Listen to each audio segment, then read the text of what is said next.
Billiken fans, welcome back. It's Zach Miller and Peter Hale. It's the Midtown Madness Podcast. Before we get going, thank you so much for listening. And if you're watching on YouTube, don't forget to hit the like and subscribe button. It's season 4, and once again, the Midtown Madness Podcast is brought to you by Two Men in a Garden. Pete, I was on vacation last week, and I told you I was going to take some chips and salsa with me. And by God, it was one of the best decisions I've ever made. It just hits a spot every time, whether you're drinking or maybe lighting up a J. It's a great snack. That 3 a.m., 3 a.m. after you're out all night, kind of sitting by the bonfire drinking or whatever you're doing. Come in the cabin and nice Two Men in a Garden before you go to bed. It's local. It tastes amazing, and they've got all the flavors to suit your individual salsa preferences. You can pick up their many products at any local grocery store or online at twomeninthegarden.com, which, of course, if you're particular about your salsa, that's where you want to go. Follow them on social media. They're at Two Men Salsa on Instagram and Twitter. Pete, we are back, but I think we need to address the elephant in the room. Kind of the biggest news of the week, I think.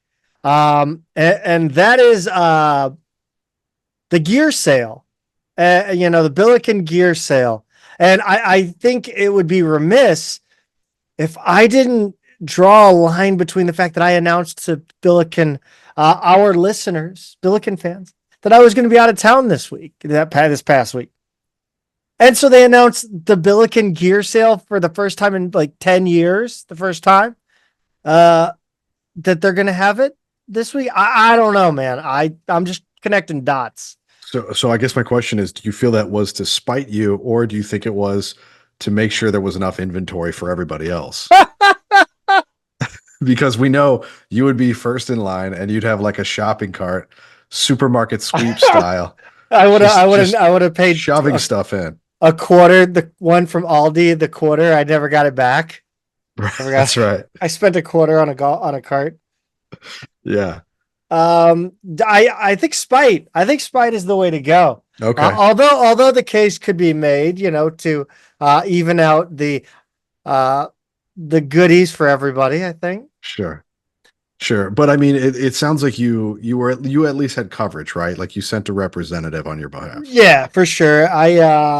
God bless my friend for going down there and FaceTiming me while they're there. And it was just, I didn't exactly, I mean, it's going to happen. There was mistakes were made and didn't come away with as big a haul, obviously, as if I was there, but I got this DeAndre Jones jersey.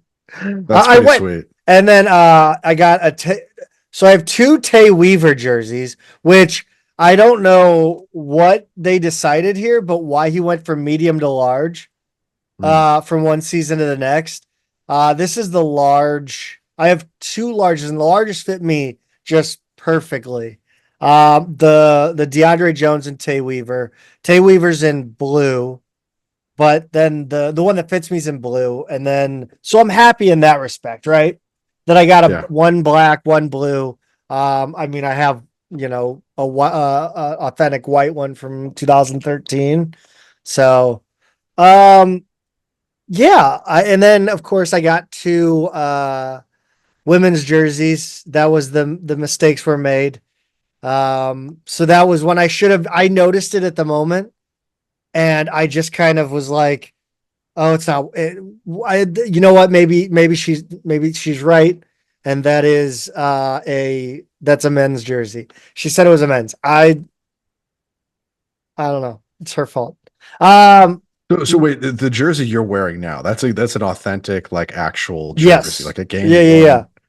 It's consider yourself lucky, because in my era, like game jerseys, like the jerseys that I know where you're going with this. It would, if my wife put on the jersey, it would be her longest dress. Like everything, the shorts like you could comfortably fit two people inside a pair of Yes. shorts. Being around in the aughts meant that it was peak Yes. baggy, like the absolute largest possible jerseys and shorts. It peaked in that Yes. era, right around my senior year. So consider yourself lucky that you can wear an actual game jersey from this era and not look like a clown. I need to find, so I want to make a comparison here. So Drew Diener was 6'5". Okay. Right. DeAndre Jones was what, 6 foot? Yeah, I think he was listed at 6. So the wild part is that I have he's 5'11". Anyway, the wild part is the Drew Diener jersey I have, the authentic one. He's 6'5". That's not a crazy difference. That thing goes down to my knees. Yeah, Like maybe lower thigh, right. but it is huge. Yeah, you would think like the maximum difference would be 6 inches, right? Yes. And like the cut wouldn't be that different, Yeah, no. the in terms of the width of It's it, but it is. it's super wide. Yeah. The large is actually like the large is is longer, but it is very thin. Like I have a tough time kind of getting it over my head and across my shoulders. Wow. And then the medium, I was shocked, honestly shocked, because like even going back to that again, the 2013, that even the replica jerseys from then, Yeah. the one that I have is a small. Yeah. Yeah, That's I would always think to size down in jerseys, but I guess it's not like that anymore. No, and I was because I saw the media. I knew one was a medium, one was a large. I knew that was going to happen, but I just assumed that maybe now I could wear the medium. It would be an odd look for me, but I could do it. But yeah, the gear sale. I am this. The gear sale came and went Yeah. since we recorded last, so I think we should talk about what was your when you saw it. How kind of bummed were you that you were like, I can't get in town? Yeah, it was pretty short notice, right? I mean, they only gave us a few days, if I'm not mistaken. Yeah. So yeah, there was really no way for me to kind of think ahead and be like, oh, maybe that's a weekend I can make it in or something like that. So I don't know. I was just kind of like, if I brought in any more slew stuff, my wife would think I was, ridiculous at this point. So I wasn't too bummed about it, but I would like to have some different kind of stuff, right? Like this is much different than the stuff that I can get through, the online bookstore or Home Field or 19.9 or any of those. It's access to a different type of product. So it's a bummer, but I know it probably hit a lot harder for you, being on vacation. Yeah. I mean, again, I actually was doing math in my head whether I could like get back and like come back because I'm only like an hour and 45 minutes. Yeah. So I could have probably made it back by noon to my vacation spot, but yeah, it was, but like I was like, finally, this is a great idea. I'm excited. I wonder how much like NIL and whatnot affected this. I can't imagine not at all because they were selling like I have a Tyler McElraith jersey from that original sale, whenever that was, Yeah. Um, that would have been what? 15 years ago, Right. 2009. Yeah, yeah. Yeah, good question. I really have no idea. I mean, I'm not sure how that would even work at this point. Like they're like, Yeah. oh, hey, your jerseys that are still around, here's a few bucks from the sale. I don't know. Yeah, I guess I was that was that Probably, was that was no, I can't imagine it's anything. Like that yeah. was a dumb thought process on my part. I guess I'm kind of surprised that they did sell like the jerseys back then. Because you would have had the claim, I guess, or maybe it's just their property that happens to have your name. Is that kind of like the what's that court case that's going through about how in the commercials and stuff? Right. And back then I don't know how they would have gotten around like actually selling the stuff with Maybe it would just have to be for players who were no longer there, right? Like Yeah. not just seasons past, but like these are like decommissioned players, so to speak. I'm not really sure. In my era, again, we didn't have that many jerseys. You had a home and an away for every player. We didn't replace them throughout the year, and the players just basically kept them at the end of the year, for the most part. Some of them left without taking their jersey. Like the one I have is from Isaac Ohanon, um, who left without his stuff. I know the one that shows up in the Nelly St. Lunatics video is an Andrew Latimer jersey. Most notably, that shows up. They took a bunch of stuff that was the beginning of my freshman year, and kept it, before the show they did on campus that fall. So that's how some of that stuff wound up with them. But yeah, there was no actual gears. I think that 2009 one was the absolute first one. There Yeah. was nothing like that before then. And honestly, by the end of my freshman year, it was because Rawlings was making the jerseys at the I, time, and that year they were painted on, and if you were up close, you could see the cracking and the fading on the numbers, and letters on their jerseys. They were that bad. The stitching was coming out of all of them at the bottom, like the bottom seam had come out of the jerseys, and most of them were doing that thing where it kind of rolls up when there's no seam. Yeah, I mean, for real, that's how it was.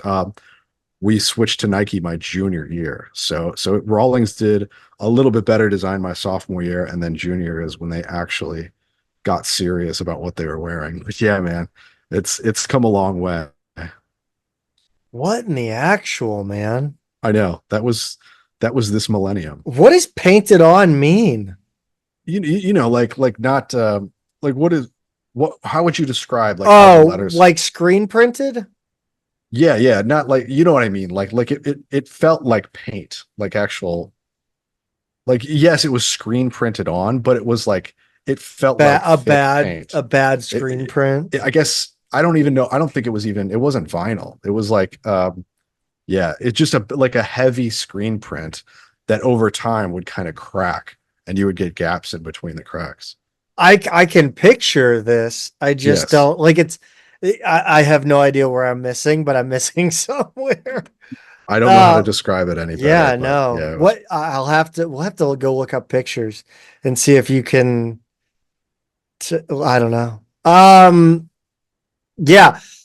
Again, this was a great idea. I really don't know how often you can do it. And I don't know what they really offered. Cause again, I got a couple jerseys and I said, go wild. And, that's what, I ended up with a cooler too. That was Yeah, nice. But like, I mean, I probably would have gone after some like sweatpants, the tracksuits if they had them. sure. I heard they had, basketballs, like regulation basketballs for like $12 a piece. Yeah, that's cool. That's a great, obviously I would, if they had some shoes, they probably have shoes. It would not shock me if they had like, like boxes of cleats. I don't know. I'm just not, or probably more like not track shoes, but like just tennis shoes, sneakers. Yeah. Um, but yeah, if, comment down below, Yeah, let it kind I of, would definitely comment, tweet at us, let us know what you got there, and show us pictures. We want to see yeah, pictures of what you got there too. We want to see your hauls from this gear sale. absolutely. Um, Pete, there's a little bit of not schedule updates, but there's news. We got an open practice. Yeah, Monday, July 22nd, at Shea Fits. Doors are at 4, practice is at 5, and there is free parking in the Fred Weber VIP lot. So Zach, this is it's a rush hour special. Yeah, am I allowed to complain that these rarely give 8 to 5 cube monkeys an easy opportunity to attend them?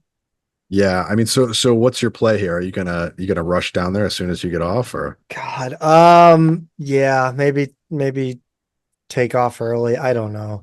I Yeah, have no plan yet. My plan is under construction at the moment. yeah, Um, your realm of expertise when it comes to the Billiken fandom, recruiting, a lot of recruiting news. Pete, is this a normally a heavy time for recruiting? It is because mid-July is when you get things like the championships for all of the shoe circuit AAU championships. So you get the Peach Jam and then Adidas and Puma and New Balance and all of the other ones kind of have their championships around the same time. So that's all basically happening right now. It's been happening like this past weekend and stuff. And I know it's not what it used to be. Like that's actually been a really interesting development this season. Is a lot of coaches are saying this is the lowest pressure Peach Jam they've ever attended. It seems like schools are happy to get one or two commitments in the fall, and then they're more focused on the portal in the spring. So it's really changed the dynamic of high school recruiting. But nonetheless, we do have some new offers out, and it's four offers all in the 27 and 28 classes, and it's basically two pairs, two from Principia, two from Webster Grove, so all local, all playing locally right now anyway. So in the 2027 class, we've got an offer out to Sekou Cisse, a 6'9" power forward from Principia, and he plays AAU for Gateway, which is an Under Armour Association circuit program. He just played for his home country of Guinea at the FIBA U17 World Cup. He's a really impressive looking big man. He's athletic, smart player. He's got a really sound game. Like he knows how to catch the ball, keep the ball high. He's got soft touch around the rim. He can handle it in the open court and transition too. He runs the floor well, really physically developed in the way he moves for his age. He's got instincts as an offensive rebounder, good passer, and a high level rim protector on defense. So like a really impressive looking player for somebody who's in the class of 27. His other offers so far, he's got Illinois, Arizona State, Ohio, and Lindenwood. The other offer is to a Principia player is his teammate Gassim Toure, who's a 6'3" guard, also plays for Gateway. And he also just played for Guinea in the FIBA U17 World Cup. So they play high school AAU and internationally together. I'm not sure how Principia landed these guys, but pretty cool that they did. He's really skilled. He's athletic, versatile.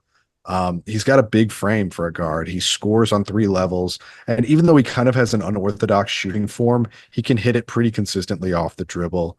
I would call him a high level passer. He makes plays for his teammates. He's great with both hands as a passer, dribbler, finisher, really an ambidextrous player. He rebounds his position well. So he's really a kind of a triple double threat. His other offers are Illinois, Central Florida, Ohio, and Lindenwood. Although I did see that since I put the note in here, I think he's also got a Xavier offer as well. So both of these guys are very much on the national radar. And then Zach, we've got one more 2027 offer. Well, I had a question on these two. Yeah. Because is this appears to be to me as a package deal? I wouldn't necessarily. I mean, even though their offer lists are pretty similar at this point and they play in all three formats together from the same country, I would imagine these two are, roommates and friends and all that kind of stuff. I wouldn't necessarily make that assumption though. I think they're probably going to go for whatever opportunities suit them best. They're already across the world from where they're from originally.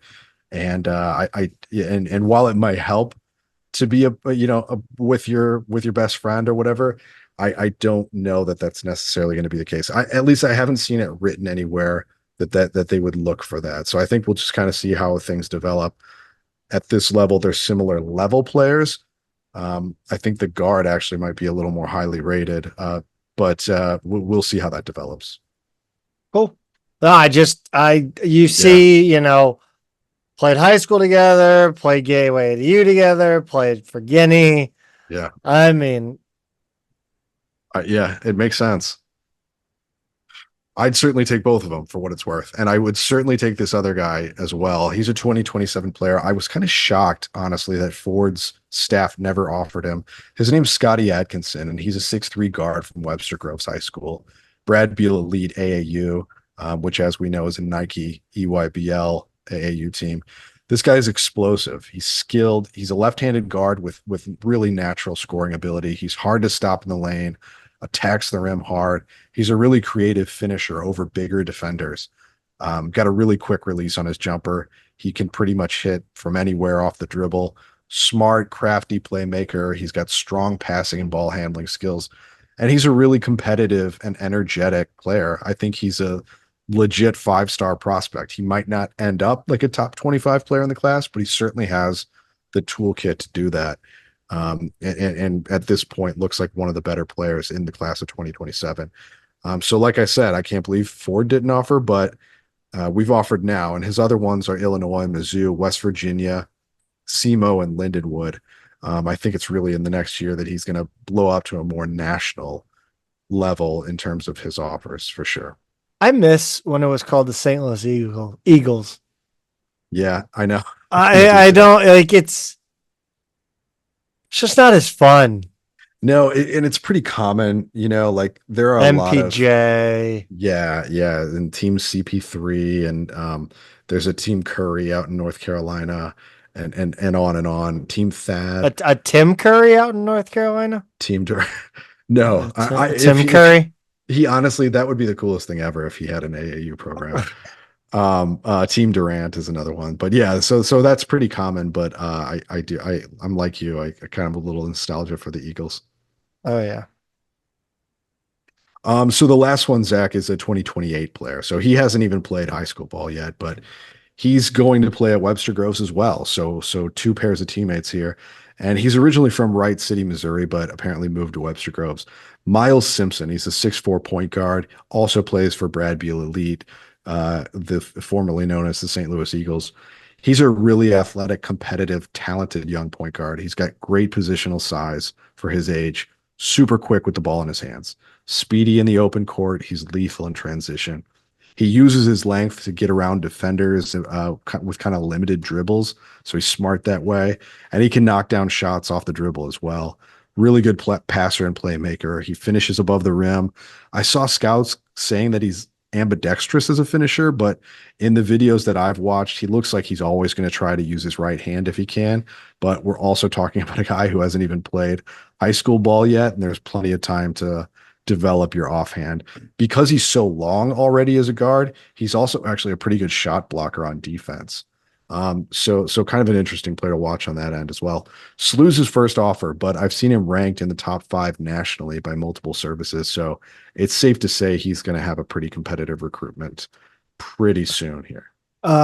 So my question on this one is like I've had it from the end of never growing it, but like you have a kid on the other end of the spectrum that is growing way higher than anyone else in his class. Is there, I mean, I guess because he's a point guard, I guess there's not necessarily that worry that he kind of plateaus and then So never.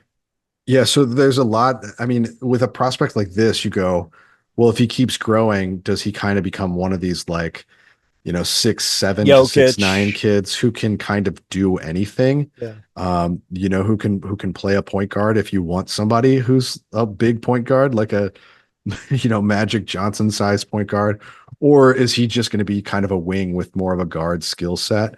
So either way, it bodes well to be that big and have that point guard skill set at this age. If he does stop growing, there are plenty of point guards, six Yep. four and under, Oh yeah. playing at a high level. So I think even if he's an early bloomer in terms of his size, there's going to be a home for him somewhere. Um, Pete, it sounds like we were in the final 5 for Akbar Wahid. Yeah, and he's an offer we had. I think we got that right before we recorded our last show. So I think I covered him on our previous show 2 weeks ago because that's right around the time we offered. So we were one of the 5 finalists for Akbar Wahid the third, along with Boston College, Xavier, Florida State, and Iowa. And then he announced on Tuesday that he'll be going to Boston College, which Trilly Donovan kind of hinted at a day earlier from what I had heard. So like I said, we only offered at the beginning of July, around the same time as Iowa and Florida State. So we kind of thought Boston College and Xavier might have the inside track here, and it's not a huge surprise. But it's never a bad thing to be on someone's list of finalists nonetheless. And he's a top 150 kid, so he would have been a nice get here. And I think Boston College is that's good recruit for them as well. Pete, I saw on social media there was the post with Anthony Bonner and Gibson Jimerson, and then tiny old Josh Schertz there in the middle. And I think I didn't realize it at the time, but it was a major hint Yes. as to a visitor that Schertz and Company is a great it's a great name. Schertz and Yeah. anyway, the Schertz and Company had on campus. Yeah. Yeah. So Bonner, obviously, it's a homecoming for him anytime he comes around, but he had a son with him, Brock Bass Bonner, who's he's a 2027 player, right? So he'll be a sophomore. He attends high school and plays for an AAU team down in Georgia. And all signs point to him being a really big time prospect. I think he's already like 6'8", and he's a load inside. He's just a really big, skilled player. Um, he's going to be fun to watch. I think a lot of people think he's going to be like a top 50 level player. And in one article I had read, his doctor thinks he's going to be a 7-footer. So if he keeps going, I mean, man, oh man, he's a really fun player to watch already. So he was originally offered by Travis Ford's staff, and he didn't say anything in his social media posts about the offer being refreshed by Schertz's staff, but I'm pretty confident that he still has a committable offer on the table from SLU. And they would take him in a heartbeat. There's the legacy there, obviously. And by the way, if you haven't already, go check out his social media posts about the visit. He even did a video, like a 30-second kind of TikTok or whatever, that he posted on his Instagram and Twitter. And it's really cool. Like, he's really playing up, like standing, get his picture taken in front of his dad's jersey hanging in the rafters. Like, it really seemed to mean a lot to him to be on this campus. And even though it's not the exact gym that his dad played in, but to be where his dad went to school and was an All-American and everything like that seemed to really matter. It's funny because we had offered him, and I didn't connect the dots that he was Bonner's son. Like, way back when he first hit our radar, I think I knew it and had kind of forgotten about it. And I see Brock Bass Bonner from Georgia, and I didn't really, I didn't really connect those dots. And then somebody had to kind of slap me upside the head and remind me, like, yeah, that's Anthony Bonner's son. It was like, oh, duh. And so when he came on campus, it was like a week or two after I had remembered that, or been reminded, I should say. So it was really awesome to see. And yeah, that's a player you're going to want to watch for sure. I have we're not doing a what if this week, but I do have a hypothetical for you. Sure. Hypothetically speaking, we've got a lot of Billikens that are probably going to have kids and become basketball players, right? So what level recruit, like 1 to 10, 10 to 20, 20 to 30, like what level recruit are you willing to hang a jersey in the rafter of their dad in order to get their commitment? Oh, wow. I think it would have to be like the highest level recruit. Like top 10. Yes. And top 10, and you could make a case for the person. Because you can't totally sell out here. So think like about, you can't give it to Joey. You can't put Joey LePac's jersey in the rafters because his son's the number 1 recruit in the country. Sure. Shout out Joey LePac. Yeah, catching a stray there. But yeah, like Austin McBroom is never an option. Well, I'm sure his kids are going to be complete morons and horrible people anyway. I mean, no offense. I mean, I'm talking about children, but like, there's no way to come out of that environment and be a good person. He's so bad. But I think of Justin Tatum. He played at SLU for a few years. Let's say well-adjusted. Let's say good person. Let's change good person to well-adjusted. Okay. I mean, yes, that's pretty subjective.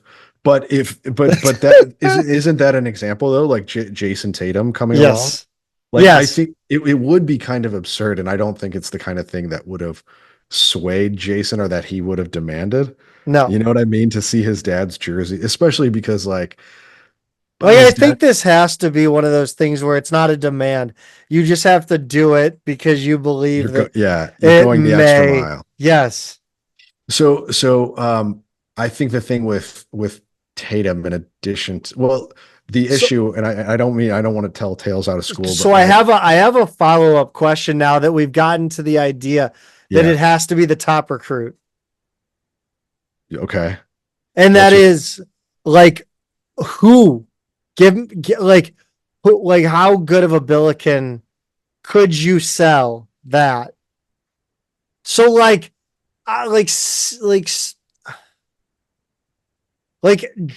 Jordan Jet, Kwame Mitchell. like if they had a kid who Right, was in play? right. Like, so what? So if it has to be the number one kid in the country, right? Then there has to be, you have to be able to sell it. So what's the level? Yeah. Where does that stop? You don't have to answer because we could be here for an hour, but Yeah, well, but the other thing I would add is like, what if you know have a big ceremony at halftime of one of your games, you know, while he's there, he's visiting, you know, father son sitting there in the first row behind the bench or whatever. They put the jersey up there, and then his kid's like, "Yeah, I'm gonna commit to Illinois or something like that," and just go somewhere. That would be pretty embarrassing if he's yes, it like would. stretched for that Yes, it reason. would. But I also think the whole argument is a little bit obsolete in the age of NIL because, like, 1000%. a recruit at that level, you're either going to pay him or you're not, right? Yeah. Yeah. So, No, I just thought it was a fun detour for yeah, a good 5 minutes or so. I think Tatum is the ultimate test case on that, though, Yeah. And and it's just, yeah, we would have had to stretch quite a bit to put Justin's jersey up there. I mean, yeah. no disrespect or anything like that, but you know, that was I don't think that was going to happen. Do you think that where would you, like, just guessing, and you're guessing, because everybody is except for Brock Bass Bonner, who could tell us, but how much do you think that would weigh on someone? Again, we talked about it with Larry Hughes too, right? Mhm. I mean, I guess more often than not, they go elsewhere, right? In I think that's probably right that they go elsewhere because and I think there's a few reasons for that. I mean, number one is like that's a heavy shadow to play Oh under. yeah. You know, sitting in front of thousands of people who have memories of your dad and it put so much stock in that, and the expectations on you because of your last name are just going to be that high. That's a lot of that's a big burden for a player to bear, and it has to be the right player with the right sort of character and everything like that to be able to handle that. Um, and then number two, if you have a parent who has been through, you know, being a star athlete, and chances are, if their name is hanging in the rafters, they probably went on to play in some capacity professionally somewhere. They've experienced the game at enough of a level to be able to, like, I don't know, sort of manage, you know, they're not necessarily micromanage their kid or something like that, but be able to guide them and say, like, here's what you need to be looking for, and here's what you know what you need to avoid, and how often that's going to line up with their alma mater at the exact point that their kid's coming into college. It might not exactly be the right thing, you know. Um, you could be at a point where it's Jim Cruz and a bunch of reserve level players, and you can tell the program's not in great shape, and maybe the time is not right for you to go to that alma mater or something like that. So all of those are things to kind of keep in mind, I think. But there's definitely something special about it if you are, and I think Brock Bass Bonner is that level of player to where, like, absolutely you would want him on your team. And if it really means something to, like, play at his dad's alma mater, I mean, the potential upside there is legendary, right? Yeah, for sure. I hope he does, continue to progress and obviously end up being an all-time great Billiken, just like his dad. So We can dream. yes, we can. Um, we have there are Billikens representing their country at the FIBA U20 World Cup. Is this where are we at with the tournament currently? So it's kind of weird because there's a Division A and a Division B. And in Division A is where Germany is for Kilian Brokoff. And then Max Picard and the Netherlands are in Division B. So those are two different tournaments in two different places. Division A in Poland, Division B is in Romania. So I think like the top 16 went to Division A and then like the next went to the Division B tournament. So it's a little weird, but long-winded way of saying they just finished the group stage in Division A, and they have a round of 16 about to start today as we release this. And in Division B, there's one more game in the group stage because they play in bigger groups. They play 4 games, and in Division A, they only play 3. So we are okay. So the round of 16. We're, Okay. we're basically at the end of the group stage. Like okay, cool. We're done with the group stage in Division A. We're about to finish the group stage in Division B. I apologize. I would have been up on this. Usually he's been relaxing. He's been relaxing. Yes. Stefan Bussell, teammate of Max Picard. Yes, sir. And he's leading the Dutch in both scoring and rebounding. But Picard's doing well too. Through 3 games, he's averaging 8 points, 9.3 rebounds, 3 assists, 1 block, and a little under 1 steal per game. His 3rd game actually brought down his scoring average and shooting percentages. He was averaging double figures before that. But they do play 4 group games, and the Netherlands' final game is against last place Azerbaijan. So it looks like they're the sure thing to move on. They've got a 2-1 record right now, and they actually have a good chance to win the group. With they're in second right now or tied basically. And if they win one more, the worst they can do is tied for first. And I don't know how tiebreakers are going to work there, but he's playing pretty well. They're in good shape. And then Brokoff also doing all right. He's averaging 6.3 points, 4.3 rebounds, and 1 block in 13.7 minutes per game. He's shooting 44% from the field, 33% from 3. And Germany's now going to play France in the round of 16 today as we record this on Wednesday the 17th. So they're both still alive, and it looks like they'll be in the knockout rounds. Okay. Yes, because I have not been able to watch this, and I've been really jonesing to like catch some of these games. They're streaming free. If you can, I pretty sure they're streaming free. Yeah. I got. Is it ESPN Plus? Is it running on ESPN Plus? I don't think it's ESPN Plus. I think it might actually just be YouTube. But okay, beautiful. We will try and find a link and tweet that out before Wednesday's games. TJ Terrence Hargrove Jr. He signed with the Bakken Bears in our house, Denmark. Did I get that right? I think you did. I've always thought our house. I think that's also our house. It's in the middle. It might be our house because it's just HUS, and there's a furniture store, our house, that's HAUS, and I get it mixed up with that.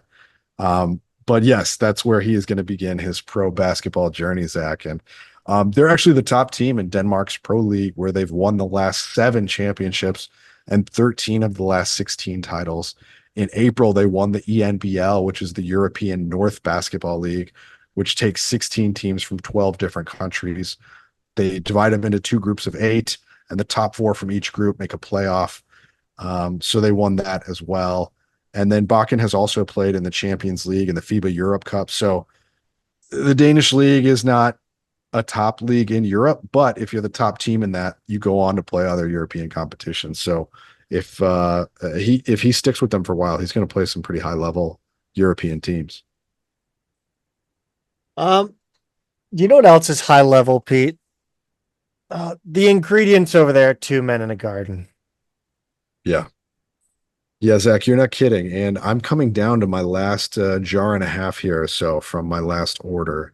So I'm going to have to put in a new order soon. And I think I'm going to try and have a little fun with this when I get to it. It might be another week, but I might put it out to our listeners or followers on social media to build the next box of 6 that I put together. So I'm going to have some kind of voting process. I haven't quite figured out how I'm going to structure it yet.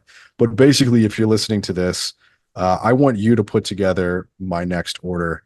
and surprise me, challenge me, whatever you want to do. But we're gonna put together a 6 pack from 2 Men in a Garden and have a little fun with it. So that's what I'm going to do. But I encourage you in the meantime to go pick out your own at twomeningarden.com. $9.99 nationwide shipping. You can't beat the product. It's great. Zach and I wouldn't rave about it so much if we didn't actually also really like it so much. So twomeningarden.com, head over there right now. You know where else you order things from? The NIL store, the Billiken NIL store. Yeah, Zach, I hear they had a pretty good month. 6th in the nation for the month of June. The only other non-Power 5 school was San Diego State at number 9. And Alyssa Bacchius was the number 7 female earner. Pete, I don't want to sound like I'm like doubting these numbers or saying it's all like, but I just don't know where they come from. I mean, it's great that we're getting put among these Power 5 schools. It's exactly what you want from your NIL store. You want to see that the fans or even just the families and friends are supporting it. It's good for SLU. So every time they put up, whether it be NIL, whether it be social media numbers, whatever they tweet out, I do not get them at all. I have to I don't get it. So what I would say about this, that's pretty cool. Well, number one, Alyssa Bacchius, I don't know what she did. She must just be an incredible salesperson because she's going to be a sophomore, right? And she was an all conference player as a freshman. She's a very good player. But she must really have rallied people and I don't know what her social media looks like. Maybe she's got a lot of followers. Maybe she's got a lot of friends and family who are excited about it. I know she's local. But whatever she did, good for her. That's tough to do to be. She has 6 followers. Or no, sorry, 6 posts. I'm sorry, 6 posts. Yeah. So I don't know, man. I don't know how the word got out, but it's pretty awesome nonetheless that she's up there. And what I will say is I have no idea what goes into the numbers behind all of this. But when you look at the top 10, it's schools like UConn, UNC, Purdue, Indiana, those are the schools that were. I'm an idiot, by the way. These are it's clearly she probably deleted old photos or hid privated old photos. Okay. Yeah. Sorry, go on. What I'm saying is whatever it means to be a top 10 school in the NIL store for a given month, the schools that we're in there with are all big time programs. And I highlighted that San Diego State's the only one that's not a Power 5 school because San Diego State's a gigantic state school that's been really good in sports in general for a long time. So I think it is somewhat meaningful to be in this for any given month. Like I said, it's definitely meaningful. I just have no clue what goes into it. And it's important. It's good to have our name out there, I think. So, yeah, for sure. We knew this was coming, but it's official. And my God, is it exciting? Yes, it is. Patrick Schulte named to the 18-man U.S. Olympic roster, which is St. Charles zone. That's right. Restricted to players under 23. You do get exceptions for 3 overage players. Yeah, Zach, this is awesome. And another Olympian. Another player that has come on our podcast. I don't know what it is about the magic dust of this show. Yeah. But it just makes, it just brings good fortune to everybody who, well, at least not everybody. We've seen unfortunate guests that one guest. Anyway, our batting average is pretty high. Yes, it's very high. It's very high. He's been great for Columbus, Pete. He's been great, and we think he's probably getting some looks from higher profile international clubs. So this exposure is going to help him in that regard, even more. Anytime you can play on an international stage, you're going to get some more looks, but there might be a downside to that too, Zach. Yeah. Are we in danger of not seeing him play in the Hell is Real rivalry in September? We need him to hang on in Columbus for 2 more months. 2 more months Patrick, is I all know I you're a ask. huge fan of this show. You stay in Columbus, damn it. If a Premier League team comes knocking, just tell them 2 more months. Like give me Two 2 more months. months. Transfer window be damned. Just you Yeah, just know, we on September 14th, we need you in Cincinnati. That's all we're saying. yes. Stay in Columbus. The last Billiken to be named to an Olympic roster before Patrick Schulte was Pete. That would be Brian McBride. Yes. Yeah. The last Billiken, the only Billiken to have his number retired. By the way, back on that, we need a bigger, better display of his jersey. The one now is appalling. Um, not the Billikens, the Americans, the USA. I don't. That's weird to say. The US. I don't know why I thought that was weird. The USA kicks off against host France on July 24th. Pete, big news on the women's soccer side. An addition to the coaching staff is someone we're familiar with. Yeah. If you've been paying attention to our show or SLU women's soccer at all, really for the last decade, you know the name Bree Halverson, and she's going to be joining Katie Shields' coaching staff as an assistant this season. Zach, I mean, she's the best. We love Bree.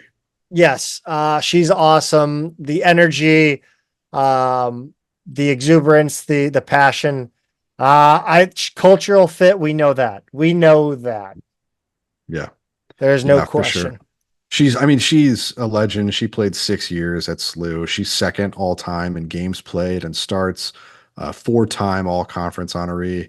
She's really, like you said, she has that, like, it's her hair too, right? You can't Yes. deny. She's got that big curly hair that like it stood out on the field in addition to like the way she played and her energy and all Yeah. that kind of stuff. She's tough as nails.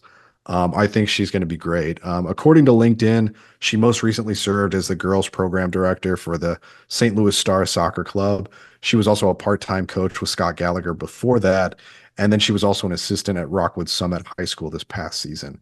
But I think, no matter what she's been doing in the meantime, her experience in Coach Shields' program and at SLU, and just who she was and what she meant to the program, I think she's going to be a pretty seamless addition to the staff. Pete, this isn't an assessment of the club, but just I don't like the name Scott Gallagher. I actually don't even know who Scott Gallagher is. I don't Now that either. now that I think about it, I never thought to look it up. I will.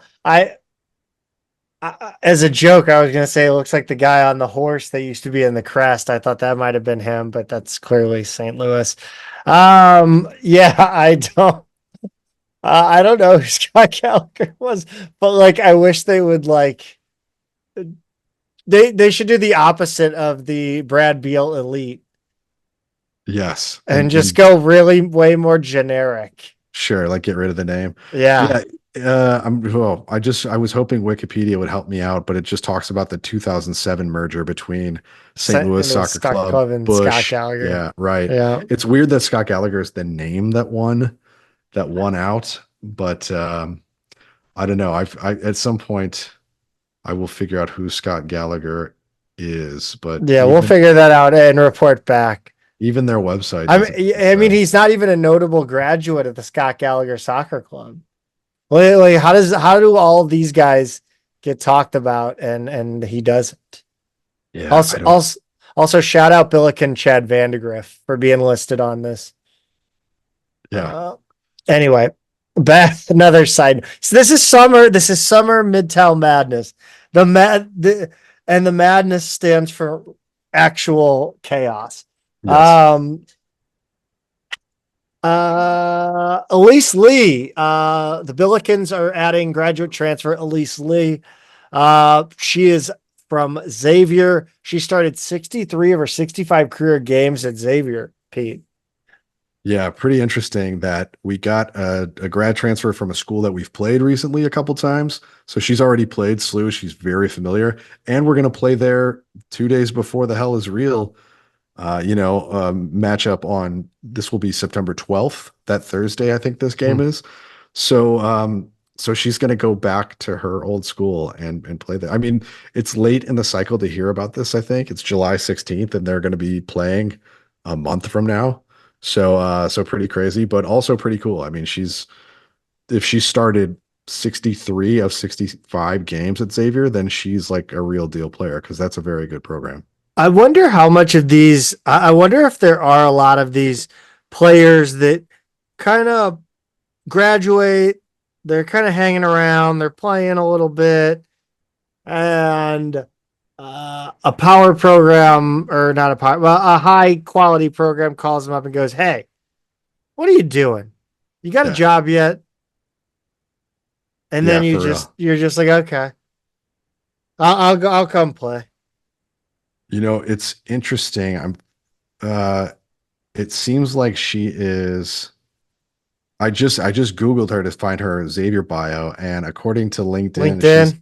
she's an intern with Dinsmore and Scholl, which is a law firm here in Cincinnati. It's one of the big law firms. My wife actually had an offer from them out of law school and chose to do a clerkship instead. So interesting. She might be looking at law school after soccer. But nevertheless, one more year and she'll be at SLU SLU. It's law. it's it's funny, Zach, because we just talked about this with the men's team, that there was that player from Indiana who it looked like he was going to go be a financial advisor, Yeah.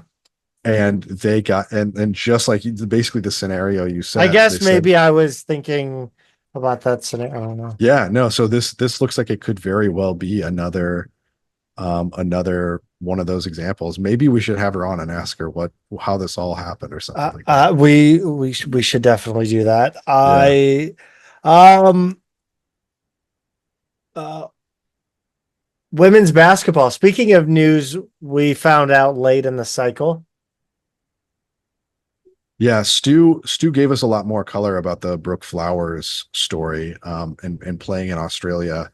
And then it was also in a press release on SLU's athletics website. So we said previously he's playing pretty well down there. She's averaging 9.1 points, 8.5 rebounds, and 2.5 blocks a game.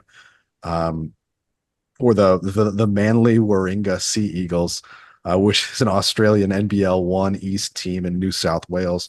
She's actually second in the league in blocks, and she's got 5 double doubles. I think a few of those, which were all in a row. So the article made it sound like she's done coaching for now, which we weren't sure about before. But she said, while I deeply miss the people and culture of Billiken basketball, I look forward to broadening my horizons and playing again. Thank you to everyone who helped me during my time as a player and as a staff member. And then Coach Tillett added that Flowers left a lasting mark on SLU as a player and grad manager, and that she always really knew the right thing to say to inspire and elevate the team. So pretty cool attributes. I'm glad she was back at SLU for one more year, and I think there's going to be coaching in her future if she wants it. But I'm glad that she's getting an opportunity to still play, Zach. Yeah, I Manly, the name Manly for a women's team. How the patriarchy is out of control, Pete.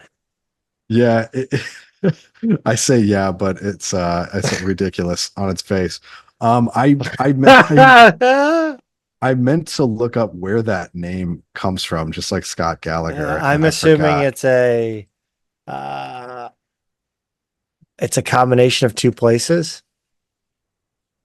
They Yeah. are it's not it's based at Sydney's northern beaches. They compete in the club has competed in at the end of 99, it entered in a joint venture with North Sydney Bears to form the Northern Eagles. Huh. Yeah, nobody gives a shit about this, Pete. I am genuinely curious though. I'm curious too, but I'll tweet it out. I won't spend any more time on the show with it, but I will tweet it out if I find why it's you Manly got to get to Warringah. the resurrection in their Wikipedia, which is Okay. a very self-aggrandizing way to talk about their reformation. I really thought, oh wait, okay, so wait a minute. There is like a basically a suburb of Sydney called Manly, Manly, yeah, Manly, and I assumed this was going to be two town names. yep, Um, that's what I and was. Warringah A is company? it's more of like a general area. So Okay. I don't think it's really a town. Warringah Council was a local government area. So Like I a think it's kind of county? yeah, like more of an unofficial territory north of Sydney. So Okay. it kind of is two name places squished together, I think is what's going on here. Not But to be confused with like the Mighty Might Sydney Kings. correct. No. Not to be confused. Uh, on the baseball side, we have transfer news, we have MLB draft news. Pete, give us it all in a nice package. We had two draft picks on Tuesday, the 16th, which was pretty cool. Patrick Closey was drafted by the Atlanta Braves in the 13th round. Evan Gray went to the San Francisco Giants in the 15th round. The draft is still going on. The MLB draft is huge. So I don't know if we're done yet, but very cool that those two are getting a chance at the majors, getting a shot. We've got another incoming transfer, Joe Connolly, a utility player transferring from Iowa. He went to Scott Catholic High School in Omaha, Nebraska, and was the number 5 rated player in the state as a senior. He didn't play as a freshman at Iowa, though, so he should have a full 4 years of eligibility. I don't know the details of why he didn't play, but have to imagine a red shirt is in the offing for him. And then in terms of outgoing transfers, Jackson Yarberry is headed to Indiana. And then the last piece of news for baseball, Zach, SLU hired a new hitting coach, Matt Morrow, who spent the previous 2 years at Wabash Valley Junior College in Illinois, which I believe that's also where Brooklyn Gray, the women's basketball player, went. But while he was there, Wabash Valley led the nation in hits, runs, and RBIs in 2023. Matt, has also coached at UIC. He played at Wright State and signed as an undrafted free agent with the Pittsburgh Pirates, playing with a couple of their affiliated minor league teams in his career before hanging it up for coaching. Pete, I am gonna give some volleyball news. I'm slightly stalling because I realized that I had not figured out what the new assistant coach's last name, how it was pronounced. So I'm kind of stalling to get an answer on that. But we'll talk about the grad transfer, which I assume who I assume is related to you, Pete. Evelyn Fitz hyphen Hale. Evelyn Fitz Hale, which again I keep saying it and I'm doing my best to not make it sound like her name's Fitzhale. Yeah. It's very difficult. It's very difficult. Fitz-Hale. Yes. Fitz. Yeah, how do you Fitz Hale? I can't do it. You go ahead. She's a grad transfer outside hitter. Went to Converse University and Arkansas Tech, both D2 schools. And in 57 matches, she had 510 kills, 505 digs, and 71 blocks. Just a really nice D2 player. But Zach, I think you had a little trivia for me here. Yeah. So she played at Converse University, which is they're the Valkyries, which I think is like I don't like it at all. Oh, really? I don't like it.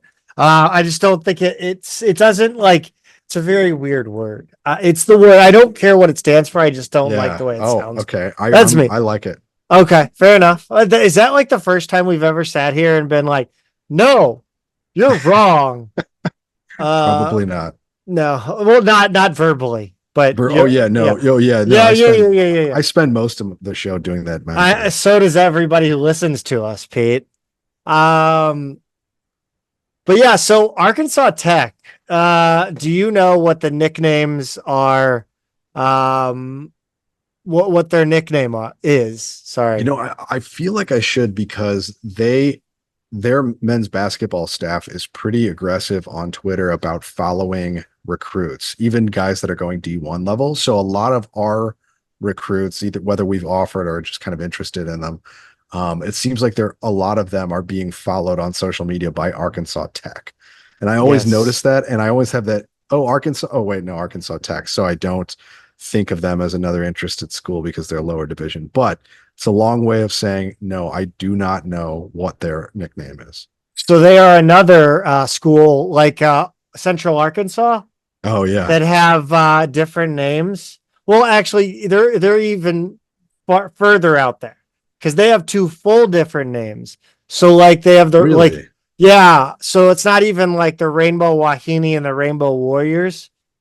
It's the men are the Wonder Boys Wow. and Wonder the Boys. yes, and the women are the Golden Sons. Oh, those are really different. Yes, and Wow. they are green and gold. I would never I would never have guessed that. That's Oh, amazing. yeah, Now you're gonna make me go do research on another thing that I had yeah. never planned to look at. Oh, and their mascot. You ready for their mascot? Yeah, of course. I could give you 10 guesses and I don't think you would get it. For Wonder Boys and Golden Sons, Yes, I Sonny the Sun. it's Jerry the Bulldog. Of course it is. Of course it is. I knew their color. I know their colors are green and yellow. That's about all I know. But It's gold, damn it. okay, fair enough. Um okay, I don't have a pronunciation. I tried my best. Um so I'm just going to give it a go. The Billikens announced the addition of another assistant coach. Now nobody left, but I believe they got the funding for a third assistant. So the current staff is the same. They're just adding, and it's Brittany. Should I go simple or go French? So I looked up the surname and I'm finding that it's Polish. Okay. Okay. If So that helps. Jess Scott. Sure. Yeah.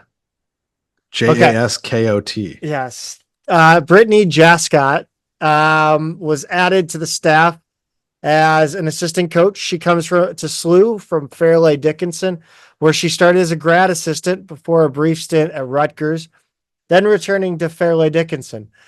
She was also a club coach and an assistant men's coach at her alma mater, Keene University. Beatty cited her experience in logistics and operations, in addition to her experience as a setter and someone who understands defensive systems. So, welcome to St. Louis, Brittany.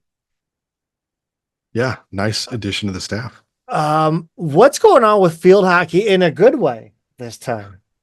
Yeah, so they had an article, Zach, on the official site early this week about two incoming players that are playing in the U21 Junior Nexus Championship, which I don't know enough about field hockey, but that sounds pretty cool. That sounds good. But there were a couple details buried in the last paragraph that really jumped out at me.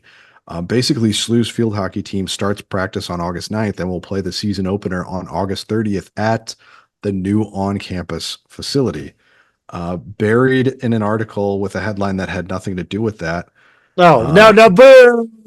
But it seems noteworthy to me nonetheless, Zach, that we have a date for the home opener at the new. And I think it might just be the season opener, not just the home opener at the new field hockey field.